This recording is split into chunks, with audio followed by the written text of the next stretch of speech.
नमस्कार.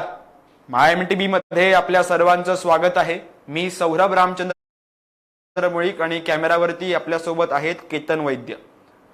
गेले मागील काही दिवस मी जवळजवळ 3 ते 4 व्हिडिओ बनवले नवाब मलिक, समीर वानखेडे, आर्यन खान आणि ड्रग्स प्रकरणावरती. त्या प्रत्येक व्हिडिओच्या खाली म्हणजे कॉमेंट्स मध्ये एक प्रश्न मला विचारला जायचा की अरे तू गुजरातमध्ये सापडलेल्या 3000 किलो ड्रग्स बद्दल का बोलत नाहीयेस, त्याच्याविषयी बोलणार आहे. आता ही जी मी भाषा वापरली ती सभ्य भाषा होती, परंतु तुम्ही जर कॉमेंट्स मध्ये जाल तर त्यावेळी त्यांनी आपल्या संस्काराप्रमाणे त्यांची भाषा वापरली. यात काही गैर नाहीये, त्यात काही मला विरोध करण्याचं कारण नाहीये.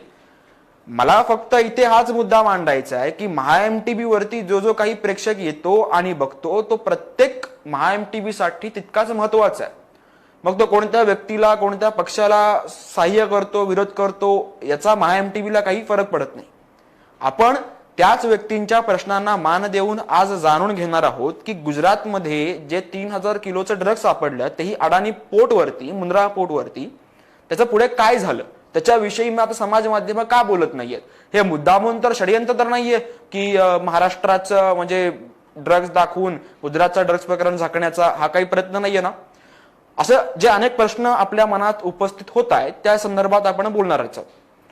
परंतु ते बोलण्याच्या आधी मला म्हणजे ते आपण बोलणार आहोत त्यानंतर महाराष्ट्रात काय घडतंय आता ड्रग्स संदर्भात. नवाब मलिक आता डिटेक्टिव्ह, इतके ते डिटेक्टिव्ह झालेले आहेत म्हणजे ते आधी शोध घ्यायचे, पुरावे जमा करायचे, रोज सकाळी उठल्यानंतर एक कागद ते समोर आणायचे. आता ते नुसतं बघून सुद्धा सांगतात की याची संपत्ती किती असते. म्हणजे नवाब मलिकांची एक लेवल जी आहे ती रोज रोज रोज रोज सकाळी इन्क्रीज होत असते. म्हणजे तर बघतात माणसाला वरून खालून, म्हणजे ते नखशिखांत बघतात, बुटांपासून केसांपर्यंत बघतात आणि सांगतात की याची संपत्ती इतकी इतकी असेल. त्यामुळे खरंच दररोज आपली वाढ व्हावी आपल्या मूल्यात, आपल्या संस्कारात, किंवा जे म्हणतात ते नवाब मलिक यांच्यात आपल्याला दिसून येते. त्यांच्यात दररोज एक लेवल त्यांची इन्क्रीज होत चाललेली आहे. अशा या सर्व मुद्द्यांविषयी आपण बोलणारच आहोत. परंतु ते बोलण्याच्या आधी मला फक्त एक गोष्ट सांगायची आहे. ती गोष्ट तुम्हाला कदाचित संदर्भित वाटू शकेल की नाही हा प्रश्न आहेच, परंतु ती आहे गोष्ट, ती कशी ती सांगेलच मी तुम्हाला. आणि जर त्या गोष्टीचा संदर्भ काय हे जर तुम्हाला मी सांगण्याच्या आधी कळलं तर कॉमेंट बॉक्समध्ये तुम्ही कळवा. गोष्ट अशी आहे की एक माणूस जग बदलवायला निघतो. जग बदलवायला निघाल्यानंतर तो पहिल्यांदा जगभरात प्रयत्न करतो, सगळीकडे जातो, फिरतो, जग बदलण्याचा प्रयत्न करतो. मग त्याला कळतं की त्याचा काही परिणाम झालेला नाहीये. मग तो राष्ट्रात येतो, राष्ट्र बदलण्याचा प्रयत्न करतो, नाही. राज्य बदलण्याचा प्रयत्न करतो, नाही. त्यानंतर मग आपला जिल्हा, तालुका, गल्ली सगळं काही बदलण्याचा प्रयत्न करतो, परंतु काही होत नाही. आणि मग शेवटी तो असा शेवटी तो थकतो आणि थांबवतो आणि म्हणतो की मी स्वतःला बदलतो आता. मग ते स्वतःला बदलतो, तो स्वतः एक असा आदर्श व्यक्तिमत्व बनतो. मग त्याच्याकडून प्रेरणा घेऊन त्याचे मुलं मुली बनतात, मग पत्नी बनते, त्यानंतर त्याचे आई वडील बनतात. म्हणजे एक घर पूर्ण सुधारलं, त्या घराला बघून शेजारी पाजारी सुधारतात. मग गल्लीपासून तालुका, जिल्हा, गाव, परत राष्ट्र, असं करत करत सगळं काही बदललं जातं. आता या गोष्टीचा संदर्भ काय तर जेव्हा आपल्या घराला आग लागली, म्हणजे महाराष्ट्र राज्यात ड्रग्स प्रकरण सापडत आहेत त्याविषयी मी माझ्या घराविषयी बोलणार ना, की माझ्या घरात ड्रग्स सापडलेत आणि हे खरंच खूप चिंताजनक आहे.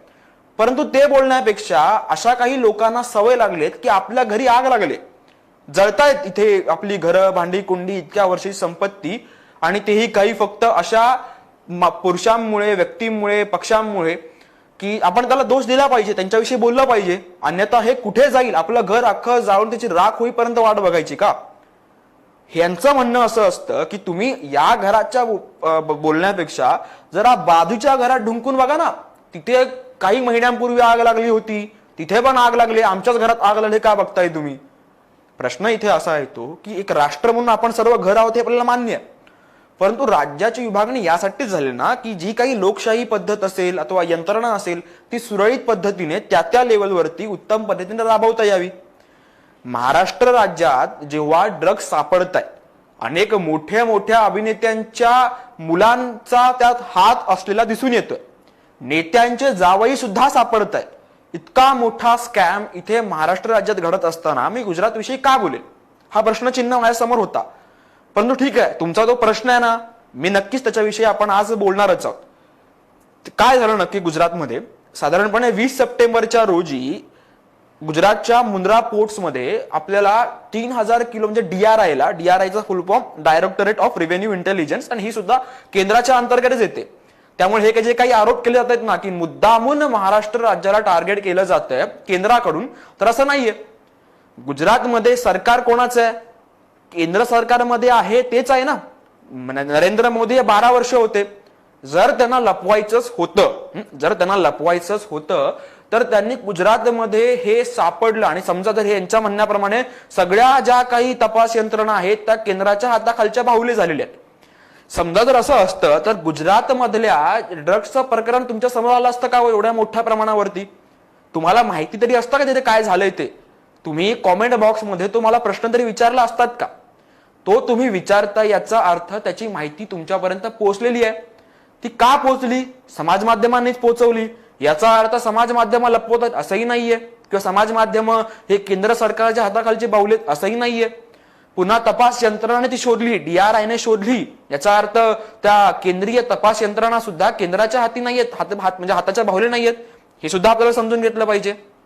3000 किलोचे ड्रग्ज सापडले जे अफगाणिस्तानातून इराणमध्ये आले होते. इराणचे जे बंदर आहे बंदर अब्बास, तिथून ते मुंद्रा पोर्ट वरती आले होते. आता मला तुम्ही प्रश्न विचाराल की पहिला प्रश्न तुमचा असा असणार आहे की मुंद्रा पोर्ट वरतीच का, अडाणी पोर्ट वरतीच का सापडले ड्रग्ज? जर तुम्ही मॅप बघाल ना, थोडा जरा अभ्यास केलात आणि मॅप बघितला तर मॅप मध्ये तुम्हाला असं दिसून येईल की जे मुंद्रा पोर्ट आहे ना, ते मुंद्रा पोर्ट हे पाकिस्तान, अफगाणिस्तान आणि इराण, त्याबरोबर UAE अशा जे काही देश आहेत त्या देशांपासून सगळ्यात जवळ जर बंदर भारताचं कोणतं असेल तर ते आहे मुंद्रा पोर्ट. जर तुम्ही मॅप बघितलं तुम्हाला कळून येईल. मुंद्रा पोर्ट हे सगळ्यात व्यस्त पोर्ट सुद्धा आहे. समजा एखादा गैर जो पदार्थ आहे तो कोणाला तरी तिथे एक्सपोर्ट करायचा, इम्पोर्ट करायचा, तो अशा ठिकाणी करणार ना की जिथे खूप माणसं व्यस्त आहेत, तिथे लक्ष जाणार नाही प्रत्येक छोट्या छोट्या गोष्टींवरती. अशा ठिकाणी तर नाही करणार ना की जिथे सगळंच काही सुनसान पडलेलं आहे. तिथे लक्ष जाईल ना लोकांचं की अरे इथे काहीतरी आलेलं आहे, कंटेनर उघडून बघू त्यात काय आहे म्हणून. त्यामुळे मुंद्रा पोर्टचं भौगोलिक एक कारण की तिथे ड्रग्ज आलं, त्यात गुजरातचा काही संबंध येत नाहीये. हा संबंध येतो सर्व भौगोलिक सीमांचा, समुद्री सीमांचा. त्यामुळे मुंद्रा पोर्टवरती ते सापडलं. ते पण अडाणी पोर्ट ते सगळं ऑपरेट करतं, त्यामुळे अडाणी पोर्ट करतंय. हे सगळं बिझनेसमॅनला सुद्धा एक टॅकल करण्याचा बिझनेसमॅन या अडाणीचं एक फार मोठं श्रेय बरं का श्रीलंकाचे. आपण त्याच्याविषयी बोलूयाच पुढे. आता जे मुंद्रा पोर्ट सापडल्यानंतर यांनी गदारोळ सुरू केला की गुजरातमध्ये बघा 3000 किलोचे ड्रग्ज सापडलेत.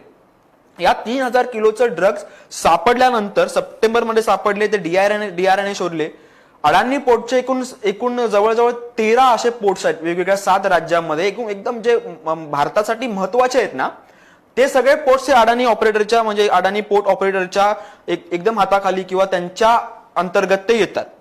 हे त्यांनी जेव्हा हे 3000 ड्रग्ज आले, ते काही आता एखादा जेव्हा गैरपदार्थांचा आयात निर्यात करतो तेव्हा तो असं म्हणणार नाही की यात ड्रग्ज आहे या कंटेनरमध्ये. त्यांनी असं सांगितलं होतं की या कंटेनरमध्ये TAL की टॉल्क स्टोन्स आहेत.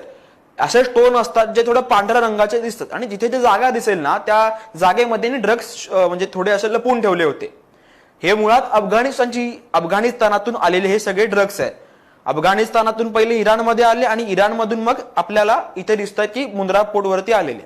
अफगाणिस्तानची सद्यस्थिती बघता भारताने ही चिंता नक्कीच वर्तवली पाहिजे की अफगाणिस्तानला जे काही पैशांचा पुरवठा करायचे ते सर्व आता त्यांच्यावरती लागलेल्या सँक्शन्समुळे, निर्बंधामुळे सर्व काही थांबलेलं आहे. त्यामुळे सरकारचा गाढा ओढण्यासाठी तालिबान नक्कीच इथून पुढे अशा गैरव्यवहारांचा, त्यांनी जरी म्हटलं असलं की आम्ही पुरवठा करणार नाही, तरी म्हणणारे खूप असतात, असे म्हणतच असतात ते, परंतु इथून पुढे गैरव्यवहार अजून सुद्धा वाढणार आहेत. म्हणजे ड्रग्सची एक्सपोर्ट इम्पोर्ट अजून मोठ्या प्रमाणावरती अफगाणिस्तानमधून वाढू शकते. पाकिस्तानकडून भिण्याची शक्यताच नाही, कारण पाकिस्तानकडून असे व्यवहार जे फार काळापूर्वीच आपण त्याच्यावरती निर्बंध लादलेले आहेत. हे जे कंटेनर होते ना, त्या कंटेनरचा म्हणजे जे एक्सपोर्ट होतात इम्पोर्ट होतात त्यांचा एक कोड असतो. ते कोड चेन्नईच्या एका कपल्स, एक ट्रेडिंग कंपनीचे जे कपल, त्यांचे जे ओनर्स होते त्यांच्या कपल्सच्या नावावरती हे होते. त्यांना अटक सुद्धा केली गेली. यावेळी ते विजयवाडा बेस्ड ट्रेडिंग कंपनी होती, ट्रेडिंग बेस्ड कंपनी, त्यांच्यावरती अटक, त्या चेन्नई कपल्सना लगेच ताबडतोब अटक सुद्धा झाली. डीआरआयने एकूण 8 लोकांना अटक केली. यामध्ये तुम्हाला 4 अफगाणी, एक उझबेकिस्तानवाला आणि 3 भारतीय लोक दिसून येतील. या कोड ज्यांच्या नावावरती चेन्नई कपल्सनं त्यांना अटक सुद्धा झालेली आहे. त्यानंतर स्पेशल कोर्टमध्ये म्हणजे डीआरआय घेऊन गेले स्पेशल कोर्टमध्ये. स्पेशल कोर्ट म्हणजे नार्कोटिक्सच्या संदर्भात गुजरातमध्येच ती कोर्ट आहे. त्यात त्यांनी कोर्टने असं सुद्धा मांडलं की याच्यावरती अधिक पडताळणी झाली पाहिजे आणि अडाणींनी यांना काय फायदा आहे का अडाणी यांना याच्यावरती सुद्धा तुम्ही विचार केला पाहिजे. आता या सर्वांचं म्हणजे पहिलं डीआरआयनं केलं, त्यांना काही सापडत नाही म्हटल्यानंतर हे एनआयए कडे गेलं, नॅशनल इंटेलिजन्स एजन्सीकडे. त्यांना सुद्धा अडाणी आणि यांचा काही संपर्क संबंध आढळून आला नाही. वरून आपल्याला हे जाणून घेतलं पाहिजे की अडाणी हे फक्त पोर्ट ऑपरेटर आहे. याचा अर्थ येणाऱ्या प्रत्येक कंटेनरना त्यांना उघडून बघण्याची परवानगी नसते. त्यांना त्यांच्याकडे फक्त काही अधिकार असतात, त्यांना सर्व्हिसेस पुरवायचे असतात. जसं की जहाजांना व्यवस्थित तिकडे पार्क शब्द आपण वापरू शकतो की शिपिंग पार्किंग तिथे आहे का, ते जे सामान आहेत कंटेनर मधून आपण जे उतरवतोय त्यांना तिथे व्यवस्थित ते एवढे जडजड सामान असतात, त्यांना ते उतरवण्यास आपल्याला परवानगी तिथे आहे का, किंवा ते उतरवण्यासाठी यंत्रणा आहेत का सुसज्ज अशा. हे सर्व प्रायव्हेट ज्या म्हणजे अडाणी पोर्ट आहेत ती बघत असते. 6 ऑक्टोबरला डीआरआय कडून एनआयए कडे गेली, त्यानंतर अजून सुद्धा तपास सुरू असला तरी अजून काही समोर आलेलं नाहीये. आता मोठ्या प्रमाणावरती अडाणी पोर्टवरती प्रोपोगेंडा राबवला गेला का, कारण सध्याची जी सुरू आहे खाजगीकरण त्याच्यावरती यांना टीका करायची आहे. आता यांना या सरकारचं म्हणजे काही पक्षांना व्यक्तींना या सरकारच्या अशा अनेक गोष्टी सापडत नाहीयेत ज्या आपल्याला धरून राजकारण करता येऊ शकतं. त्यामुळे या कशा बघा या व्यावसायिकांशी आणि या मोदींचा संबंध आहे हे दाखवून देण्याचा प्रयत्न करतात. त्याच वेळी या व्यावसायिकांमुळे भारताची वाढती जी उन्नती आहे त्याविषयी बोललं जात नाही. एक तुम्हाला महत्वाची घटना सांगतो. श्रीलंकेचा हंबलटोटा तुम्हाला बंदर माहितीये. भारताला जेव्हा आपल्या पूर्व राष्ट्रांशी कोणताही व्यवहार करायचा असेल समुद्री मार्गाने, तेव्हा श्रीलंकेला पूर्ण विडा घालून दक्षिणेच्या बाजूने विडा घालून आपल्याला जावं लागायचं. चीनने श्रीलंकेच्या दक्षिणेच्या बाजूकडील हंबलटोटा बंदरावरती आता अधिपत्य मिळवलेलं आहे. डेप्थ ट्रॅप पॉलिसी तुम्हाला माहितीच असेल. त्याच्या हंबलटोटा बंदरच्या मागे ते आर्टिफिशियल स्वतःचे पोर्ट बंदर निर्माण करण्याचा प्रयत्न करतायत. आता हे सगळं होत असताना याचा अर्थ काय, तिथून होणारा जो व्यवहार आहे तो आपला पूर्णपणे थांबला असता जर आपण नुसती बघायची भूमिका घेतली असती तर. त्याच हंबलटोटा बंदरच्या थोडं वरती दक्षिणेच्याच बाजूला पण थोडं वरती त्या एक बंदर होतं, त्याच्यावरती गुंतवणूक करण्याची सुरुवात होती त्याच्यावरती, म्हणजे अनेक विविध टप्पे होते. चीन त्याच्यामध्ये एकदम अग्रेसर होता की आम्हाला ते बंदर हवाय. त्यांनी खूप मोठी गुंतवणूक केली होती. $500 मिलियन गुंतवणूक करण्याचा त्यांनी निर्णय सुद्धा घेतला होता. त्यावेळेस या अडाणींनी अशी घोषणा केली की $700 मिलियन आम्ही त्यात गुंतवणूक करू. श्रीलंकेच्या सरकारने त्यांना परवानगी दिली आणि आता इथून पुढे तो जो बंदर आहे त्या बंदरची सर्व जी काही म्हणजे त्यांचा जो विकास असेल घडून आणण्याचा ते सर्व काही आता अडाणी पोर्ट बघणार आहे. हे स्ट्रॅटेजिक दृष्ट्या थोडं बघा बरं का, की हंबलटोटा बंदरात जे काही घडणार आहे त्या सर्वांचा संदर्भ आपल्याला कळणार आहे. कशामुळे कळणार आहे आपल्याला, की अडाणी तिथे असणार. अडाणींचे आपले सगळे भारतीय तिथे काम करणार म्हटल्यानंतर आपल्याला कळेल की चीन तिथे नक्की काय करतंय, त्यांच्या योजना काय चालू आहे, श्रीलंकेत नक्की चीन काय करण्याचा प्रयत्न करतोय. यावेळेस म्हणजे चीन सुद्धा हक्काबक्का झाला की अरे म्हणजे भारतातल्या एक उद्योजक आपल्यापेक्षा चीनच्या सरकारी उद्योजकांपेक्षा $200 मिलियन पुढे जातो. कसं काय शक्य आहे? हे शक्य यामुळेच की अशा व्यावसायिकांनी जे काही देशाची उन्नती केलेली आहे आणि सरकारचं जे ईज ऑफ डुईंग बिझनेस जी पॉलिसी सध्या ते राबवत आहेत, यामुळेच सध्या आपली वाढती जी आर्थिक शक्ती आहे हे कारण याचं आहे. हे बघवत नाहीये. शेवटी आता सर्व जर विकास झाला तर आमचा पप्पू नक्की नंतर सत्तेत आल्यानंतर काय करणार आहे? तो काही करणारच नाही ना, कारण विकास सगळा झालेलाच असेल. मग अशा विकास कामांना आपल्याला जर थांबवायचं असेल तर अशा अडाणी सारख्या लोकांना आपण वेळोवेळी त्यांना टार्गेट केलं पाहिजे. यासाठी हे सर्व प्रकरण किंवा अडाणींवरती सुरू होतं. अडाणी पोर्ट जे आहेत ना किंवा अडाणी कंपनी इंडियाची सर्वात मोठी प्रायव्हेट पोर्ट ऑपरेटर कंपनी आहे. मुंद्रा पोर्ट हे त्यांचं एकदम म्हणजे रीड की हड्डी म्हणतात ना, तसं त्यांचं एक महत्वाचं पोर्ट आहे. आता इथे एक मुद्दा म्हणजे मी अफगाणिस्तानचं जसं बोललो तसं पाकिस्तानचं सुद्धा आहे. पाकिस्तानमध्ये एकूण 11% जनता 2011 मध्ये जेव्हा याविषयी सर्वेक्षण झालं त्यावेळी 11% जनता ही ऍडिक्टेड आहे, ड्रग ऍडिक्टेड. म्हणजे जवळजवळ 3 कोटी तिथली लोक जनता युवा ही ड्रग ऍडिक्टेड आहेत. जवळजवळ म्हणजे विचार करा ना की किती मोठी संख्या ही ड्रग ऍडिक्टेड आहे. आता मुद्दा फक्त मला इथे हाच मांडायचं, हे सर्व मांडून झाल्यानंतर, की मुद्दा असा आहे की भारतात जेव्हा इतक्या मोठ्या प्रमाणावरती ड्रग्सच्या केस सापडत आहेत, मग ते महाराष्ट्रात असेल, गुजरातमध्ये असेल, पंजाबमध्ये असेल, कुठे सुद्धा, त्यावेळेस आपण सर्व मिळून त्याच्यावरती विचार केला पाहिजे की हे असं नक्की का होतंय.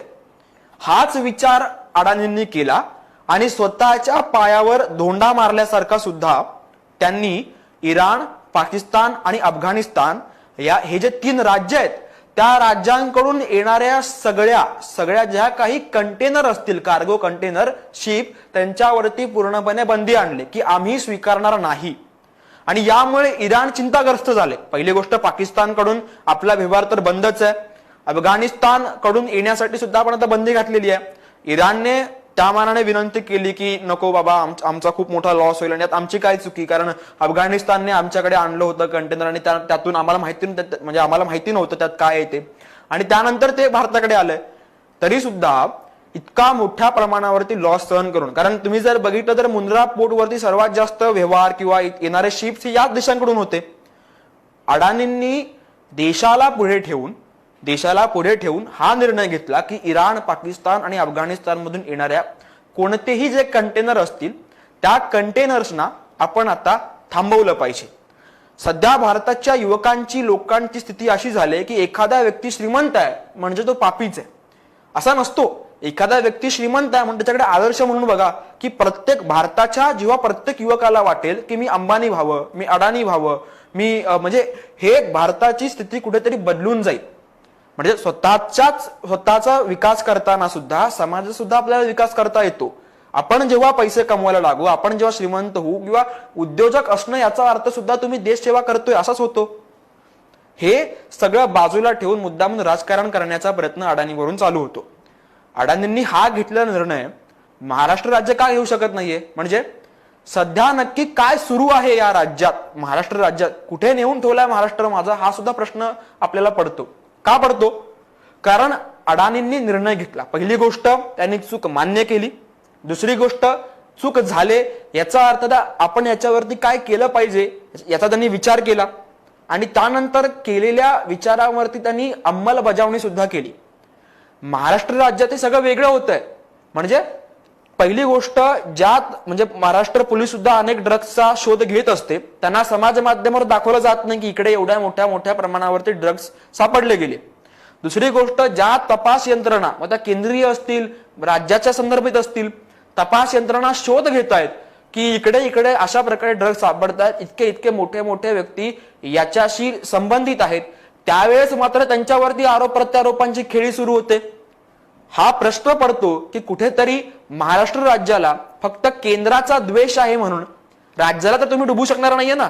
तुम्हाला हे मान्य करावं लागणार आहे की होय, मुंबईत, महाराष्ट्रातल्या मुंबईत जी काही श्रीमंत व्यक्ती राहतात, म्हणजे अभिनेत्यांच्या पोरं असतील किंवा अभिनेत्यांच्या किंवा नेत्यांच्या संबंधित जे असतील, ते कुठेतरी काही प्रमाणावरती काही व्यक्ती या ड्रग्सशी संदर्भित आहेत, आणि हे शोधून काढल्यानंतरच आपण त्याच्यावरती काय करू शकू आणि निर्णय घेतल्यानंतर त्याच्यावरती अंमलबजावणी आपण करूयात.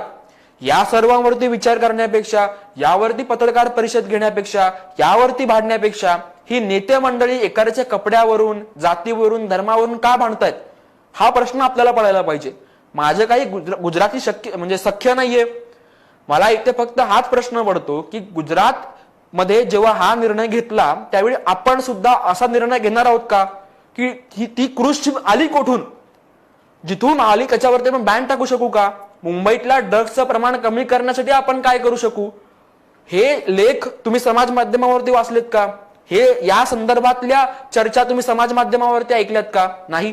तुम्ही ऐकलं असणार नवाब मलिक आणि समीर वानखेडे यांचा वाद, जाती धर्मावरून गेलेला वाद.